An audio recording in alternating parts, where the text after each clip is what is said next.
The interim head of NASA, U.S. Transportation Secretary Sean Duffy, said he is looking to find common ground with Russia on space issues when he meets with his Russian counterpart later this week. Sean Duffy said, quote, "We have a wild disagreement with Russians on Ukraine," while noting that the United States has a partnership with Russia on the International Space Station. "We're going to continue to build alliances and partnerships and friendships as humanity continues to advance in space exploration." US President Donald Trump named Duffy as NASA's interim head earlier this month. Duffy has emphasized that this is a temporary assignment. The space program is one of the few international projects on which the United States and Russia still cooperate closely. Relations in other areas between the two countries have broken down since Russia's invasion of Ukraine in 2022. The United States will complete a review into a defense pact with the United Kingdom and Australia in the Northern Hemisphere autumn, the office of a top Pentagon official said.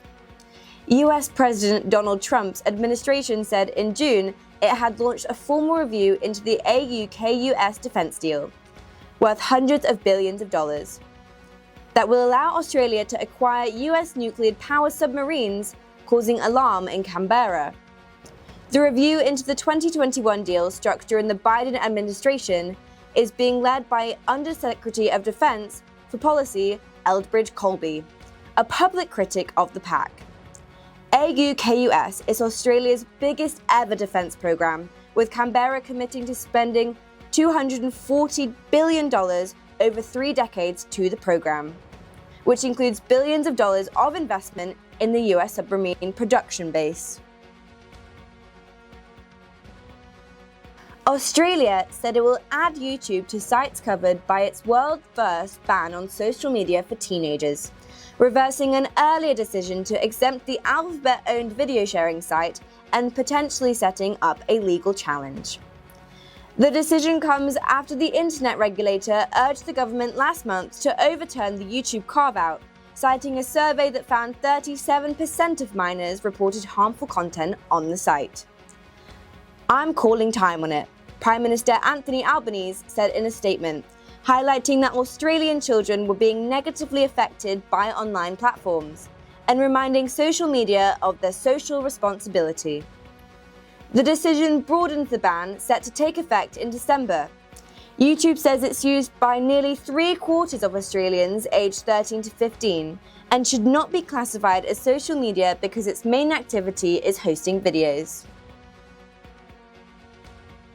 Toting large suitcases and bags of belongings, the Sudanese families crowding into Cairo's main railway station hope to be returning to relative stability after fleeing Sudan's civil war. They are among thousands of displaced Sudanese streaming back home from Egypt into territory retaken by the Sudanese Armed Forces from the Rapid Support Forces paramilitary in Khartoum and its environs since the start of this year.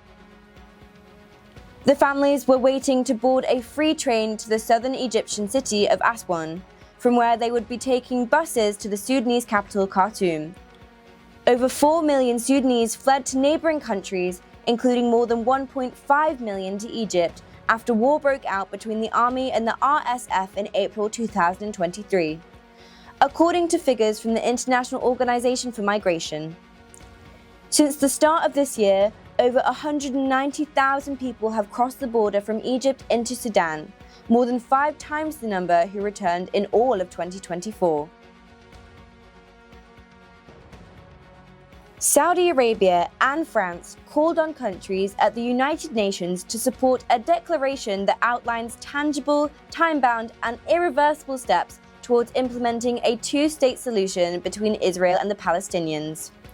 The 7-page declaration is the result of an international conference at the UN this week, hosted by Saudi Arabia and France on the decades-long conflict. The United States and Israel boycotted the event. Saudi Foreign Minister Faisal bin Farhan Al Saud said, "We call on you to support this document before the end of the 79th session of the General Assembly by contacting the missions of Saudi Arabia and France in New York. The 80th UN General Assembly is due to start in September.